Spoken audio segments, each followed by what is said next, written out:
¿Cuál es el propósito que usted y yo tenemos como hijos de Dios? ¿Cuál es el propósito que tenemos como hijos de Dios? Y quizá ahorita pasa por nuestra mente ser sal y luz del mundo.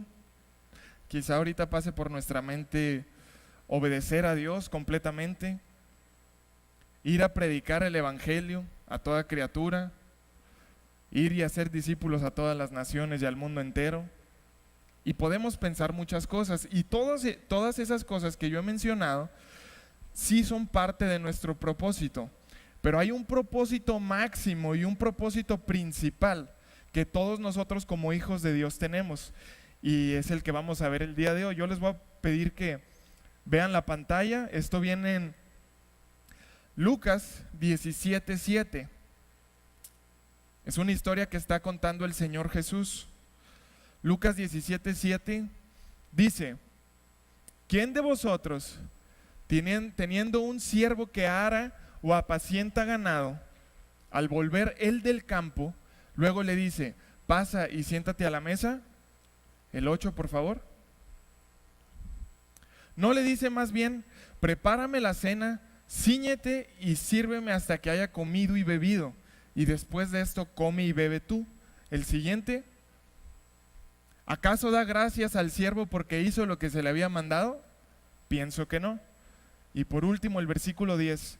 Así también nosotros, y ahí es donde el Señor Jesús conecta esta historia con nosotros, así también nosotros, cuando hayan hecho todo lo que se les ha pedido, digan, siervos inútiles somos, porque lo que deberíamos de hacer hicimos. Ahora, la primera vez que yo leí esta historia, la verdad me confundió un poco por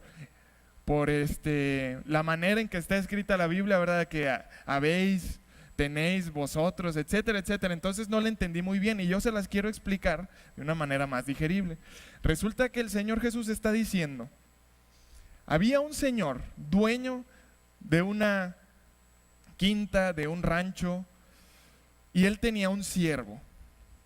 Y este siervo tenía sus tareas diarias, y sus tareas diarias era arar, apacentar el ganado, darle de comer a los cochinos, sembrar, recoger la cosecha que habían sembrado, etcétera, etcétera. Él tenía sus tareas diarias y el siervo cumplía con sus tareas diarias.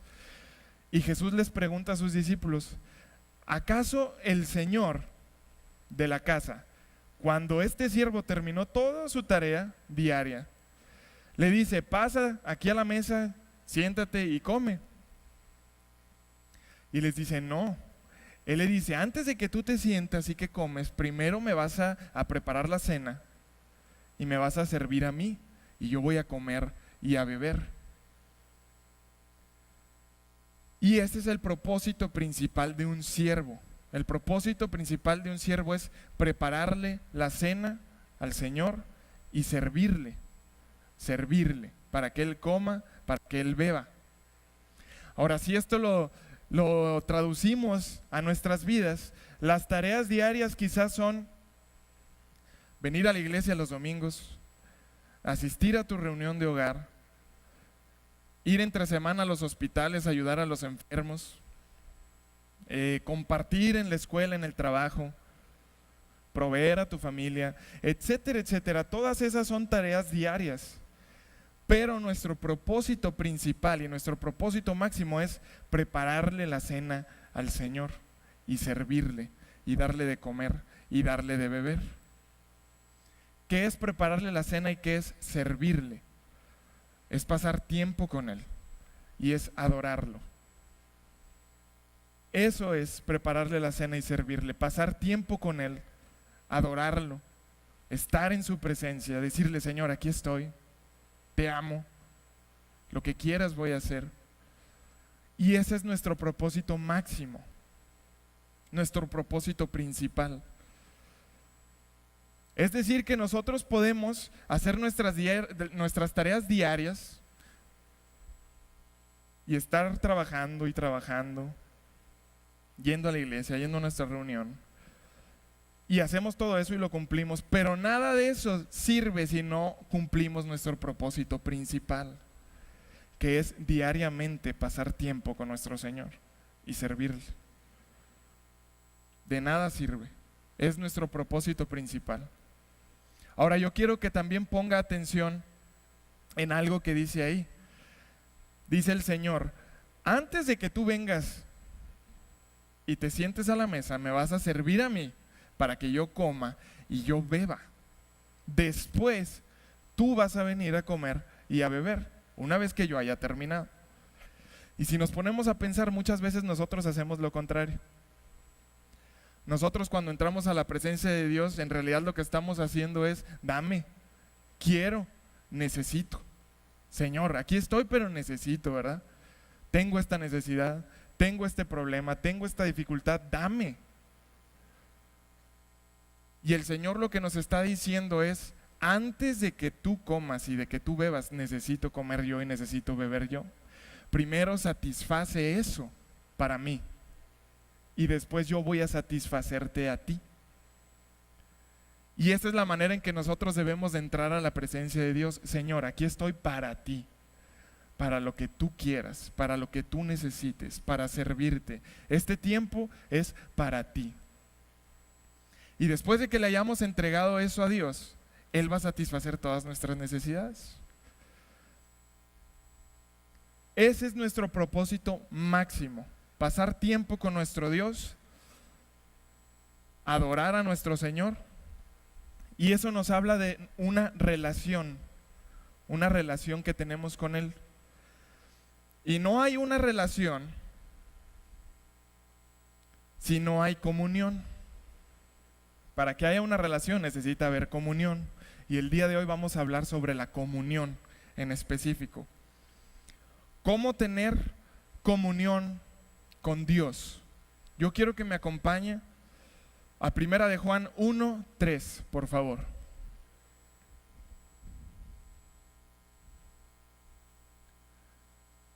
Dice: lo que hemos visto y oído, eso anunciamos, para que también vosotros tengáis comunión con nosotros, y nuestra comunión verdaderamente es con el Padre y con su Hijo Jesucristo. Ahora ponga atención a la palabra ahí que dice, dos veces menciona comunión.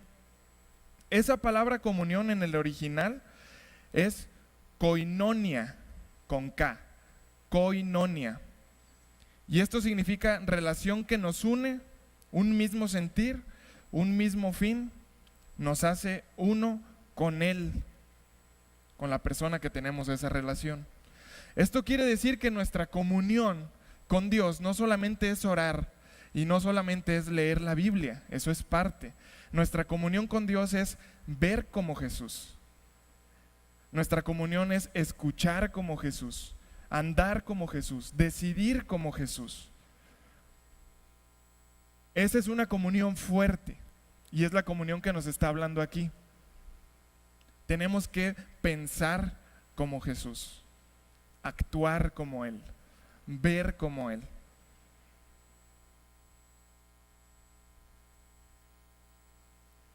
Hay algo que aunque no queramos, todos los hijos de Dios lo tenemos, y es un termómetro. Aunque no se ve físicamente, tenemos un termómetro que pudiéramos ver si ponemos atención. Y este termómetro nos enseña qué tan buena es nuestra comunión con Dios. Si tenemos comunión y si no, también nos lo enseña. Y es un termómetro que nos dice qué tan buena es nuestra comunión con Dios. ¿Cómo podemos saber si una persona tiene comunión? Por la manera en que se comporta, por sus actitudes, por la manera de hablar. Esa es la manera en que nosotros podemos ver la comunión de una persona con Dios. Y yo les quiero poner un ejemplo muy sencillo que nos va a enseñar lo que les estoy diciendo. Imagínese usted un adolescente, los que son papás de adolescentes o de jóvenes aquí me van a entender, y usted, como ama a su hijo, le echa tantas ganas para que su hijo sea bien educado, para que su hijo sea una persona excelente, para que su hijo sea un hijo de Dios obediente, lo trae todos los domingos a la fuerza a la iglesia, o a lo mejor no a la fuerza, lo lleva a su reunión de hogar, lo lleva al grupo de jóvenes, y usted está muy interesado en que su hijo crezca, y que crezca espiritualmente y que crezca personalmente, profesionalmente, etcétera. Y usted está haciendo todo para que su hijo crezca de esa manera. Y ha tenido buenos resultados. Su hijo es una persona obediente, no le responde. Y resulta que de un día para otro su hijo empieza a cambiar un poquito. Y su hijo tiene una manera diferente de hablar. Y cambió su manera de pensar. Y ahora usted le pide algo y él es respondón. Cambiaron sus gustos en programas de televisión. A lo mejor tiene palabras nuevas que está utilizando y que usted no lo había escuchado que decía. Y usted dice, bueno, ¿por qué mi hijo trae todos estos cambios? Si yo lo conocía y no era así. Y un día su hijo adolescente o joven le dice, mamá, voy a invitar a un amigo a la casa a comer. Y llega el amigo y usted escucha hablar al amigo y usted lo ve y dice, pero es exactamente igual que mi hijo. La razón porque mi hijo está cambiando su manera de ser, su forma de ser, es porque se está juntando mucho con esta persona. Tanto se está juntando que ha estado adoptando su manera de ser. A mí me pasó. Y así pasa, entre más tiempo nosotros pasemos con alguien, con una persona, más vamos a ser como esa persona. Y eso pasa en nuestra comunión con Dios. Entre más yo pase tiempo con Dios y entre más tiempo yo invierta en mi comunión con Dios, más como Dios voy a ser. Por eso es que podemos ver qué tan buena es la comunión de una persona con Dios. Yo quiero que me acompañe otro versículo que nos habla de esto. Primera de Juan 1:6 dice: si decimos que tenemos comunión con Él y andamos en tinieblas, mentimos y no practicamos la verdad. Si decimos que tenemos comunión con Él y andamos en tinieblas, mentimos y no practicamos la verdad. Aquí lo primero que me está diciendo es que una persona que tiene comunión con Dios practica la verdad. ¿Y qué es la verdad? En Juan 17:17 dice, tu palabra es la verdad. Entonces, una persona que tiene comunión con Dios obedece su palabra. Y ahí es donde nos damos cuenta. Y ahí es donde usted puede checar su termómetro también y decir qué tan buena está mi comunión con Dios, qué tanto estoy obedeciendo la palabra de Dios.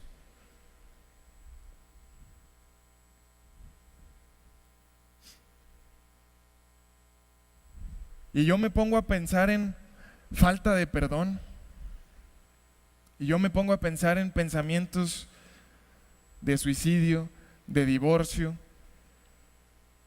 Y yo traigo todo esto a mi mente: deshonra a los padres, maldecir a nuestros hermanos, no bendecir a nuestros enemigos, etcétera, etcétera, etcétera. Y tantas cosas que nosotros hacemos y que Dios dice, esa es mi palabra y esa es la verdad. Y no hay ningún hermano aquí que tenga todas estas cosas, esas son otras iglesias, ¿verdad? Pero nos damos cuenta de la comunión que la gente tiene con Dios viendo esto, por la manera en que actúa, por la manera en que decide, viendo su vida, viendo su familia, la manera en que piensa, la manera en que se dirige a los demás. Entonces, el que tiene comunión con Dios obedece su palabra. Si nuestra relación o nuestra comunión con Dios es débil, todo lo demás en nuestra vida será débil. Si nuestra comunión con Dios no es fuerte, eso afecta todas las áreas de nuestra vida. Si mi comunión con Dios es fuerte, es segura y es firme y es diaria y es constante, todo lo demás en mi vida estará bien. Es por eso que Dios dice, el propósito principal tuyo es que tengas comunión conmigo, porque de ahí parte todo lo demás. Si tú estás bien conmigo, todo lo demás en tu vida estará bien.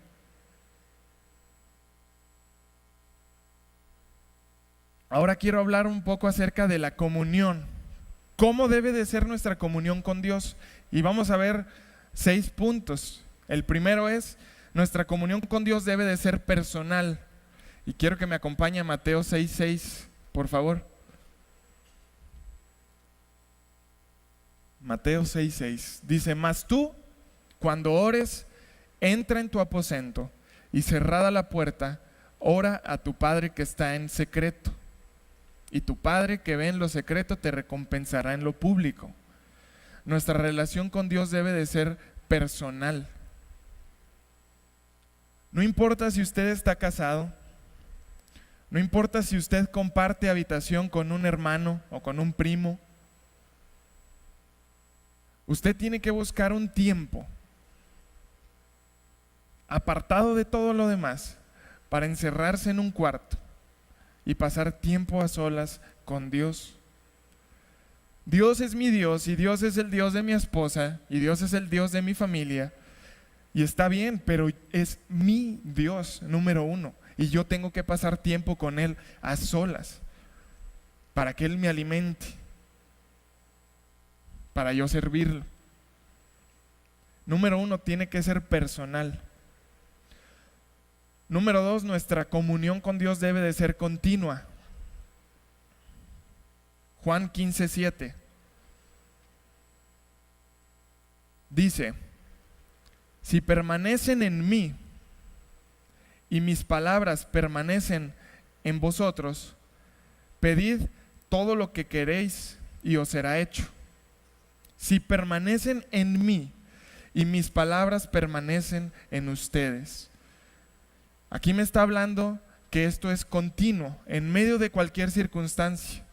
Cuando hay pruebas, cuando hay dificultades, cuando no está yendo bien, cuando hay abundancia, cuando hay bendición, cuando todo marcha bien. Nuestra comunión con Dios debe de estar ahí, en medio de cualquier circunstancia.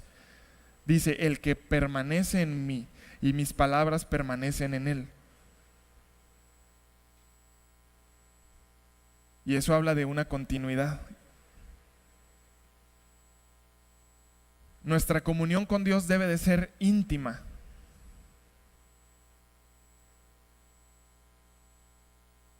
Juan 17:26.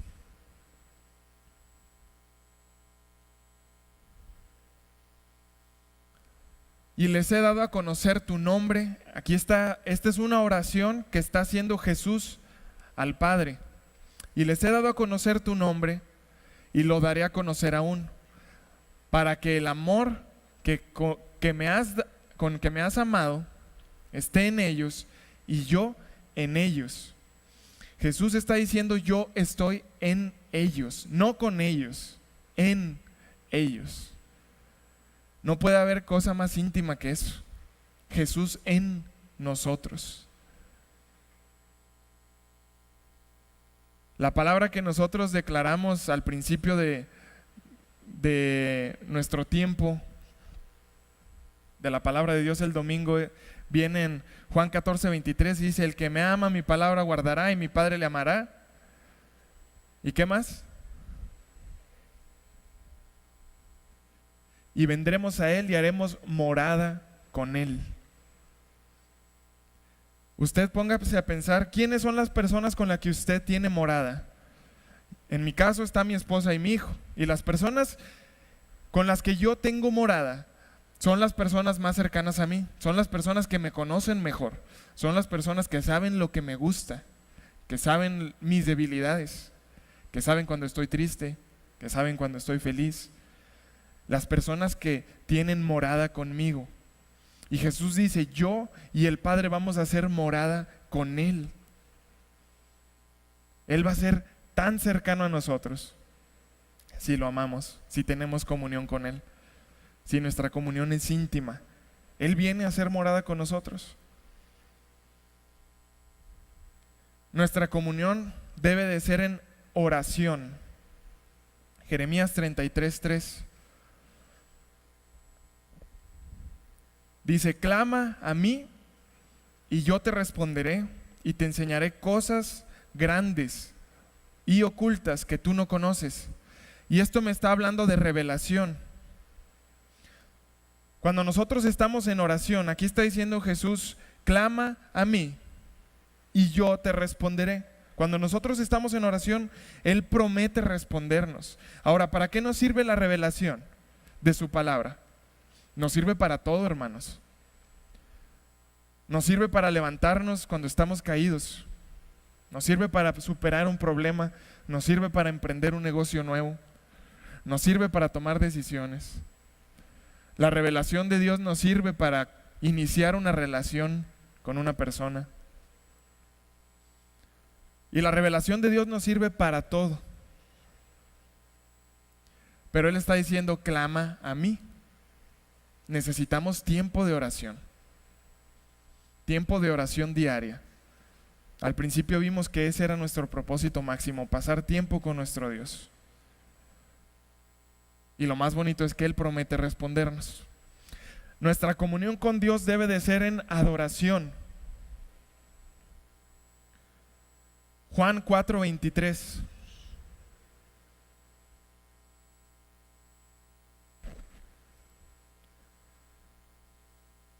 Dice: mas la hora viene, y ahora es, cuando los verdaderos adoradores adoran al Padre en espíritu y en verdad, porque también el Padre tales adoradores busca que le adoren. Ahora, ¿qué es adoración? Adoración no son las canciones lentas que cantamos el domingo aquí. Son parte de la adoración. Adoración es un estilo de vida. Y adoración es reconocerlo a Él, y adoración es levantarlo a Él, rendirnos nosotros completamente. Decir: Señor, tú eres grande, tú eres fuerte, tú eres majestuoso. No hay nadie más fuerte que tú. Eres un Dios amoroso, eres un Dios de perdón, y yo me rindo a ti. Y mi vida, y mi tiempo, y mi esfuerzo, y mis recursos los entrego a ti. Y dispongo mi vida para obedecer lo que me pidas. Y eso está hablando de una actitud de adoración.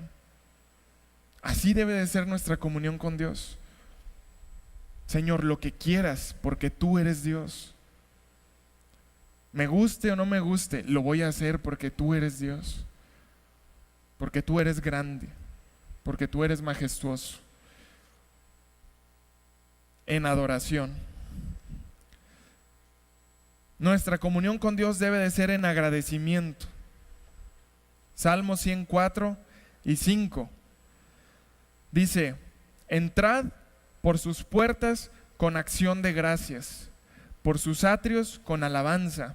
Alabadle y bendecid su nombre, porque Jehová es bueno, para siempre es su misericordia y su verdad por todas las generaciones. Y eso es nuestra respuesta a Dios. Señor, porque tú eres bueno. Gracias.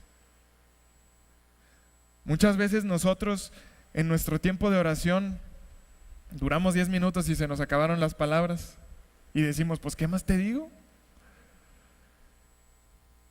Y pudiéramos agradecerle tantas cosas.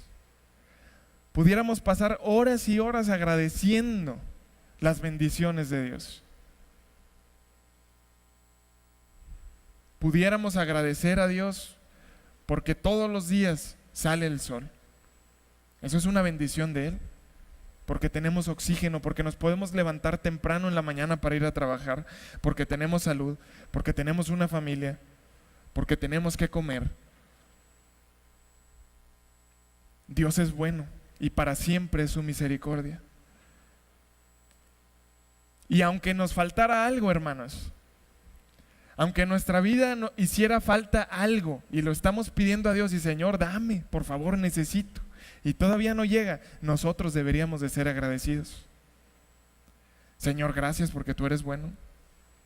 Quizá no tengo lo que quisiera tener, pero eres bueno y tu misericordia es para siempre. Lo contrario a ser agradecido es quejarse con Dios. Señor, es que no tengo, Señor, es que me pasa, Señor, es que ¿por qué? Y muchas veces nosotros somos así. ¿Cuál es el problema de la queja? ¿Y por qué Dios detesta la queja de sus hijos? Porque cuando nosotros nos quejamos, lo que le estamos diciendo a Dios es: si yo tuviera el control absoluto de mi vida, yo haría las cosas diferentes a como tú las estás haciendo conmigo. Eso que tú estás haciendo conmigo no me gusta. Yo lo haría diferente. Y lo que le estamos diciendo a Dios es: tu sabiduría, tu amor, tu perdón, tu misericordia, tu voluntad, no la quiero. Yo sé cómo manejar mi vida. Yo pudiera hacerlo mejor. Por eso le molesta a Dios. Porque le estamos diciendo: yo lo puedo hacer mejor que tú. Y necesitamos tener una vida de agradecimiento, tengamos o no tengamos. Pablo decía: sé dar gracias cuando tengo y cuando no tengo, cuando me falta y cuando me sobra.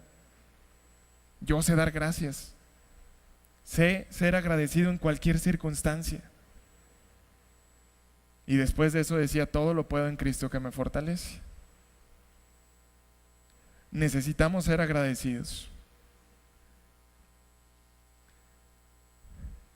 Ya vimos cómo debe de ser nuestra comunión personal, continua, íntima, en oración, en adoración y en agradecimiento.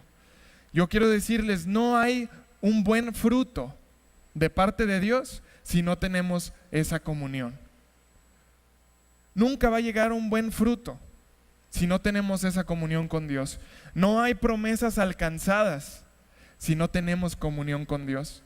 Aunque vengamos a la iglesia, aunque vayamos a la reunión de hogar, aunque le compartamos a mucha gente de las buenas nuevas, si nosotros no tenemos esa comunión, no van a llegar todas esas bendiciones y no van a llegar todas esas promesas. Porque vimos al principio, tu prioridad número 1 es tu comunión conmigo. De ahí parte todo lo demás.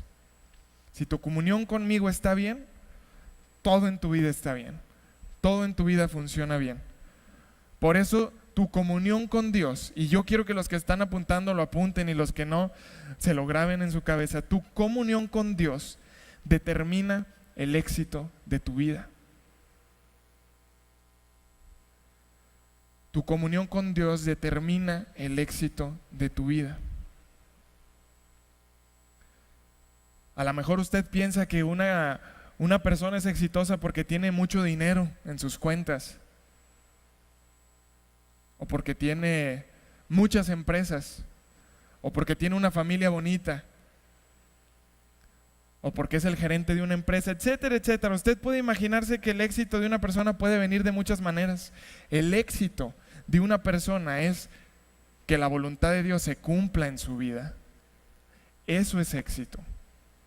Que la voluntad de Dios se cumpla en mi vida, eso es éxito.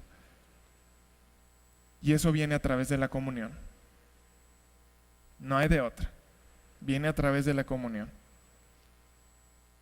Es por eso la importancia de tomar nuestro tiempo, de tomar nuestro esfuerzo, nuestras horas y decir: Señor, son para ti, aquí estoy.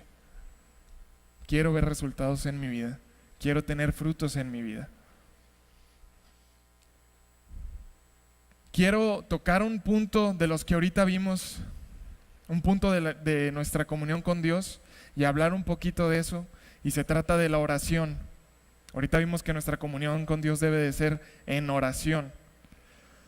Ahora, no quiero que me levanten la mano, pero ¿cuántos de nosotros hay veces que oramos y oramos y oramos y oramos y no pasa nada?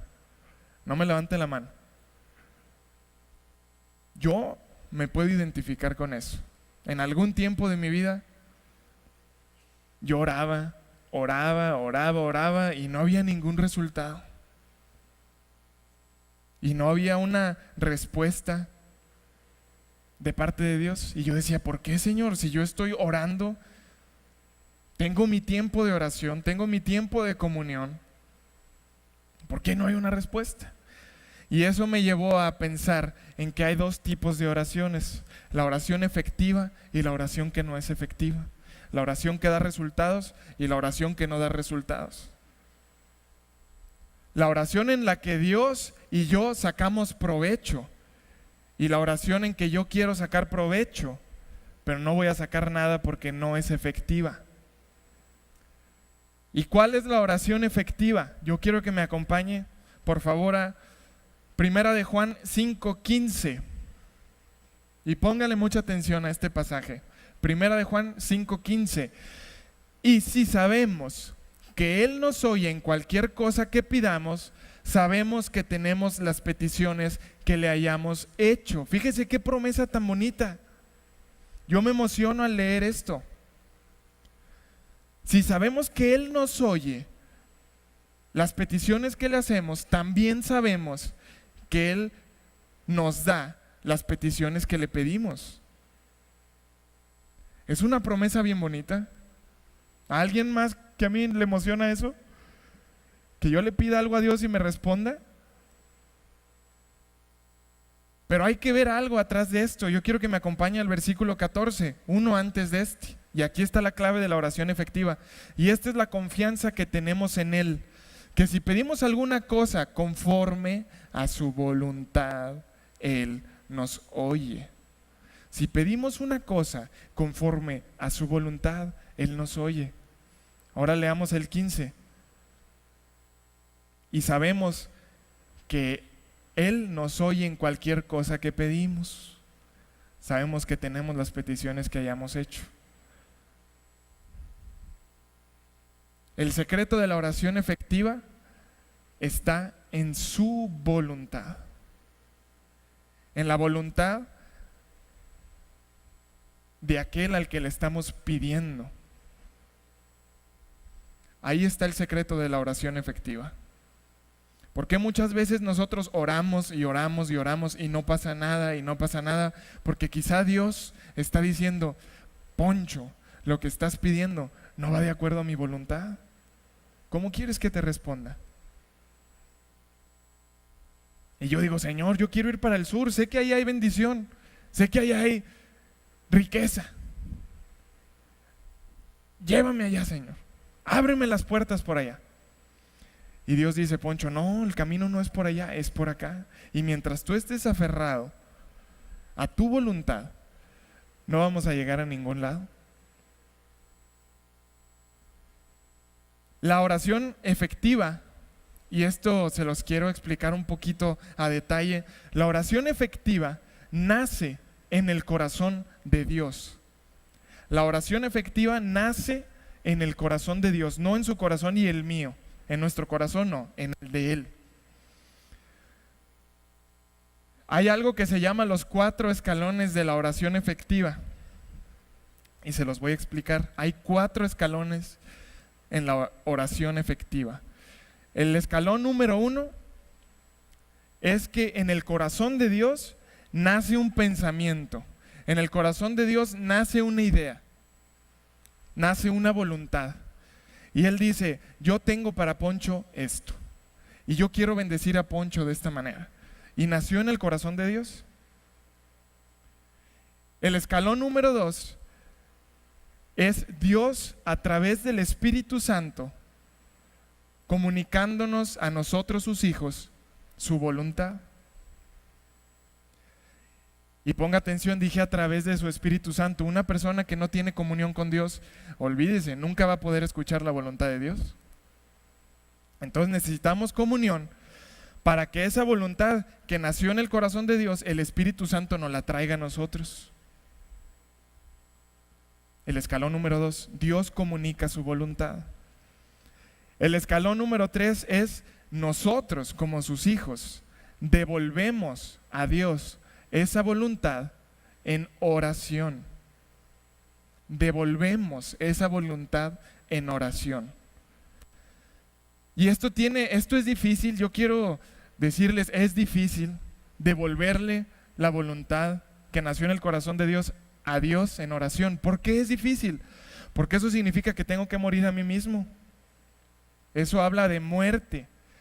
Eso habla de me acabas de comunicar tu voluntad y yo tenía estos pensamientos y yo tenía estos planes y yo tenía esta dirección, pero tú me estás diciendo que vaya para allá, me olvido de todo esto y yo sigo tu voluntad, reconozco tu voluntad. La palabra de Dios dice que la voluntad de Dios es buena, es agradable y es perfecta.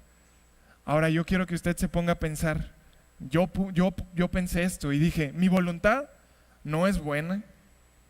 Mi voluntad quizá es agradable por algún tiempo, algún periodo de tiempo, y mi voluntad definitivamente no es perfecta. Entonces, ¿por qué estoy tan aferrado en seguir mi voluntad cuando en Dios ya nació una voluntad diferente y ya me la comunicó? Y Dios nació en su corazón que yo fuera libre. Y Dios me dijo, necesitas pedirle perdón a tu papá. Y yo digo, pero me hizo mucho daño. Mi voluntad es no ir a la casa de mi padre, no verlo. Y si lo veo, decirle de cosas porque me hizo daño. Y Dios está diciendo, necesitas perdonar a tu papá. Esa es mi voluntad, ese es mi camino. Y tenemos que morir a nosotros mismos y decir, reconozco que tu voluntad es mejor, mucho mejor de lo que yo pudiera pensar, de lo que yo pudiera aspirar.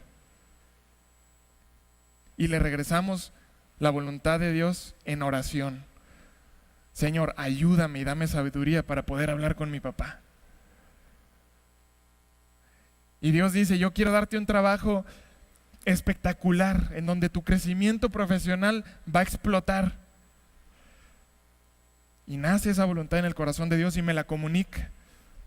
Y yo digo, Señor, pero yo quería trabajar, pero bueno, reconozco tu voluntad. Ahora, Señor, abre las puertas y dame gracia delante de los directivos de esa empresa. Dame gracia, Señor, para que al momento en que yo hable ellos digan, wow, no nos equivocamos en contratar a esta persona. Ábreme las puertas, Señor. Y le regresamos su voluntad. Y déjeme le digo que cuando nosotros hacemos esto, viene el escalón número 4. Y el escalón número 4 es Dios actúa. Dios hace su voluntad. Número 1, el escalón, nace una voluntad en el corazón de Dios. Número 2, Dios comunica su voluntad a sus hijos. Número 3, nosotros devolvemos esa voluntad en oración. Y número 4, Dios actúa.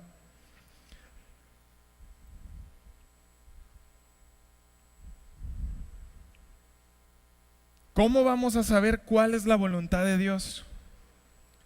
Porque mucha gente se confunde y toma decisiones diciendo que esa era la voluntad de Dios. Y es un problema grave y te aseguran, ¿verdad? ¿Por qué hiciste eso? Esa era la voluntad de Dios. ¿Cómo nosotros podemos asegurarnos cuál es la voluntad de Dios? Ahorita leímos en un versículo que decía, el que permanece en mí y mis palabras permanecen en él. La palabra de Dios es su voluntad. Para que no se confunda, si usted escucha la voz de Dios y Dios le dice, esta es mi voluntad para ti, váyase directamente a la Biblia. Si es la voluntad de Dios, ahí va a estar respaldado. No hay de otra. Si mis palabras permanecen en ustedes, y eso habla de un proceso, el que constantemente está aprendiendo mi palabra, el que constantemente está meditando en mi palabra, repasando mi palabra, esa persona conoce mi voluntad. Por lo tanto, va a orar de acuerdo a mi voluntad y Dios va a poder actuar.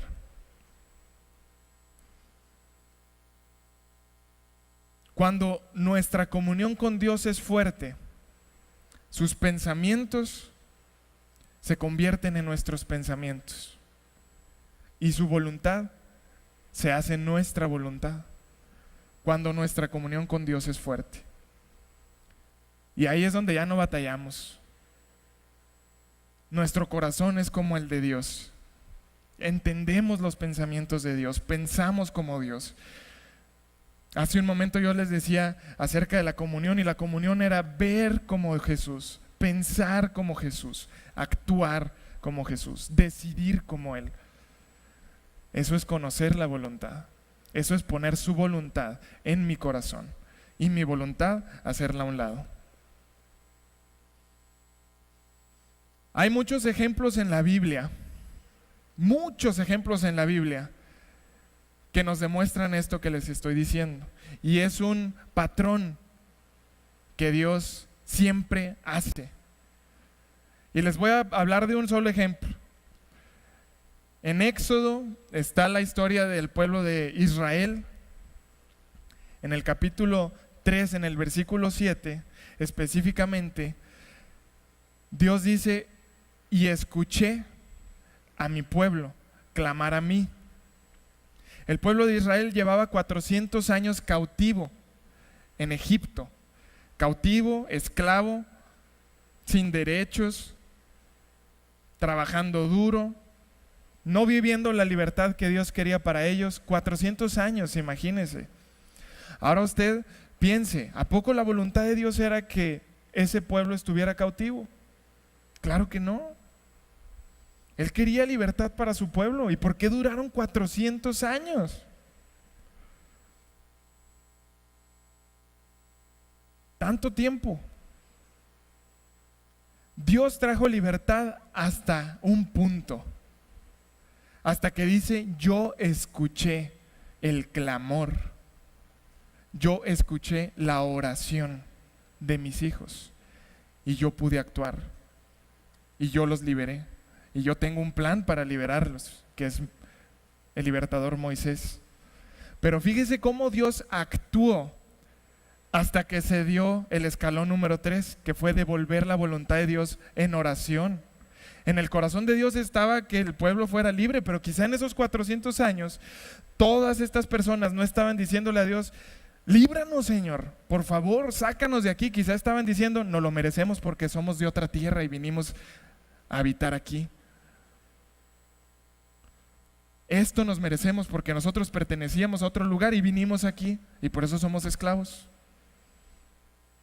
Y me llama mucho la atención que hasta que ellos hablaron, dice Dios, y yo escuché su clamor. Y por eso los voy a liberar.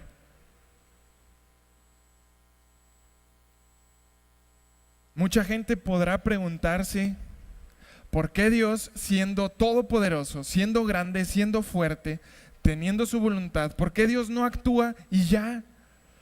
¿Por qué Dios no hace y ya se acabó? ¿Por qué se tiene que esperar a que yo ore y yo le devuelva esa voluntad en oración? Y eso lo aprendimos en un versículo ahorita en Jeremías. Dice: clama a mí y yo te responderé. ¿Se acuerda que lo vimos ahorita en oración? Clama a mí y yo te responderé. Fíjese, Dios no está diciendo: yo te responderé aunque no clames. Él está diciendo: clama y yo te responderé. Ora, pídeme y yo voy a hacer. Y a través de la Biblia y a lo largo de la historia vemos que Dios dice: y Dios escuchó a su pueblo y actuó. Y Dios escuchó a su hijo y decidió y actuó e hizo.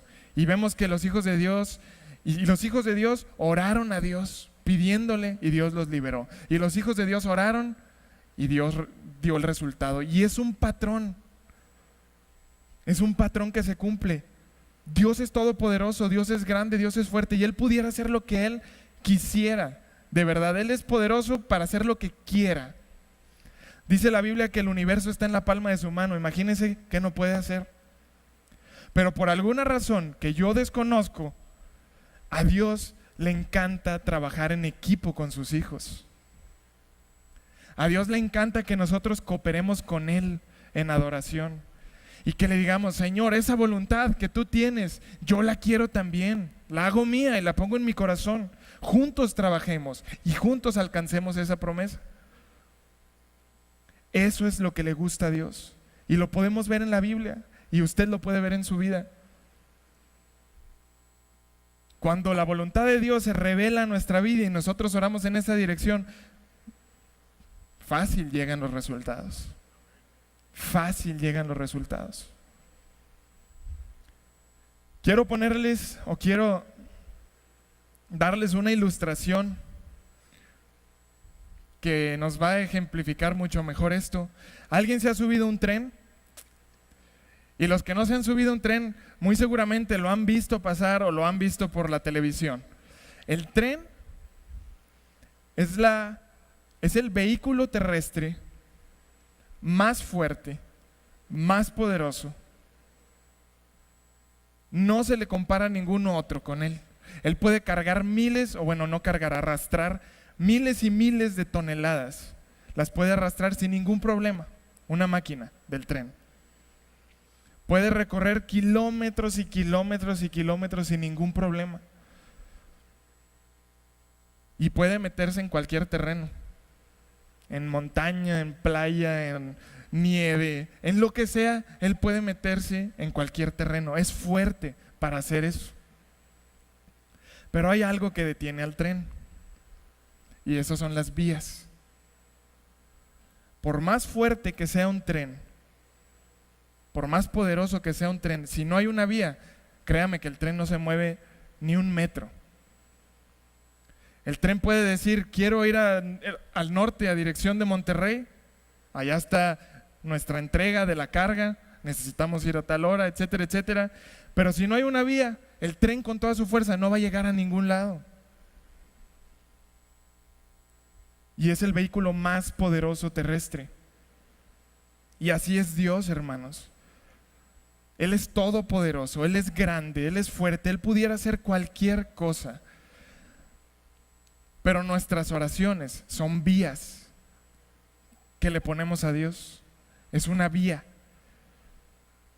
Y mientras yo no le ponga una vía, Él no se va a mover por esa vía. Entonces quizá Dios quiere que vayamos al norte y diga, allá está tu bendición, allá está tu plenitud. Y tú estás orando y diciéndole al Señor, Señor, ábreme las puertas por acá. Y estás poniendo una vía.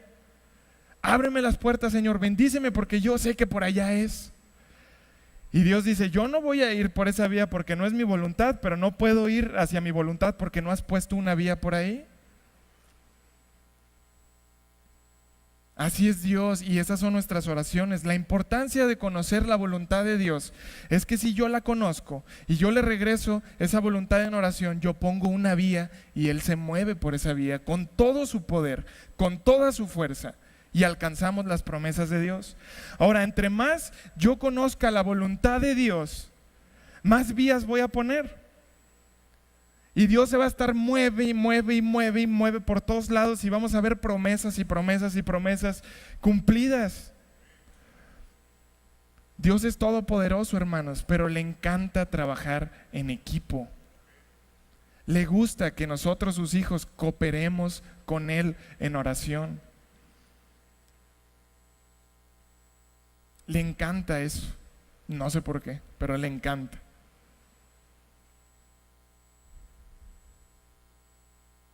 Necesitamos comunión con Dios. Es nuestro propósito principal. Necesitamos conocer su voluntad. Y necesitamos orar en la misma dirección a su voluntad. Ahí es donde vamos a alcanzar frutos. Dios quiere enseñarnos esto el día de hoy, hermano. Porque muchas veces estamos confundidos y oramos y oramos, si es que oramos, ¿verdad? Pero nuestras oraciones no van a lograr nada si no van de acuerdo a la voluntad de Dios.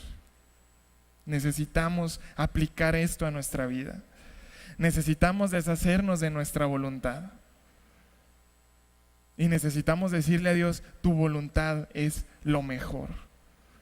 Tu voluntad es buena, tu voluntad es agradable, tu voluntad es perfecta. Comunión, conocer su voluntad y orar en dirección a su voluntad. Yo les voy a pedir que me acompañen poniéndonos de pie. Y vamos a hacer algo diferente.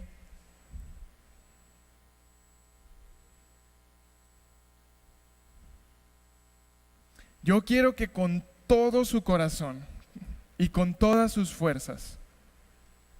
Repita después de mí: Señor Jesús, yo quiero lo bueno, yo quiero lo agradable y yo quiero lo perfecto. Yo quiero tu voluntad. Vamos a decírselo otra vez: Señor Jesús, yo quiero lo bueno, yo quiero lo agradable y yo quiero lo perfecto. Yo quiero tu voluntad. Una tercera vez: Señor Jesús, yo quiero lo bueno, yo quiero lo agradable y yo quiero lo perfecto. Yo quiero tu voluntad. En el nombre de Jesús. ¿Y sabe qué acabamos de hacer ahorita? Acabamos de poner una vía en la que Dios se va a mover. Y Él va a decir: Él, como mi hijo, está pidiendo mi voluntad en su vida. Yo se la voy a enseñar, yo se la voy a mostrar. Es momento de alcanzar promesas, es momento de llegar a la meta. Es momento. Nada de esto va a suceder, hermanos, si nuestra comunión con Dios es débil. Nuestro propósito principal, nuestra comunión con Dios, diaria, personal, constante, íntima, en oración, en adoración y en agradecimiento. Así debe de ser nuestra comunión.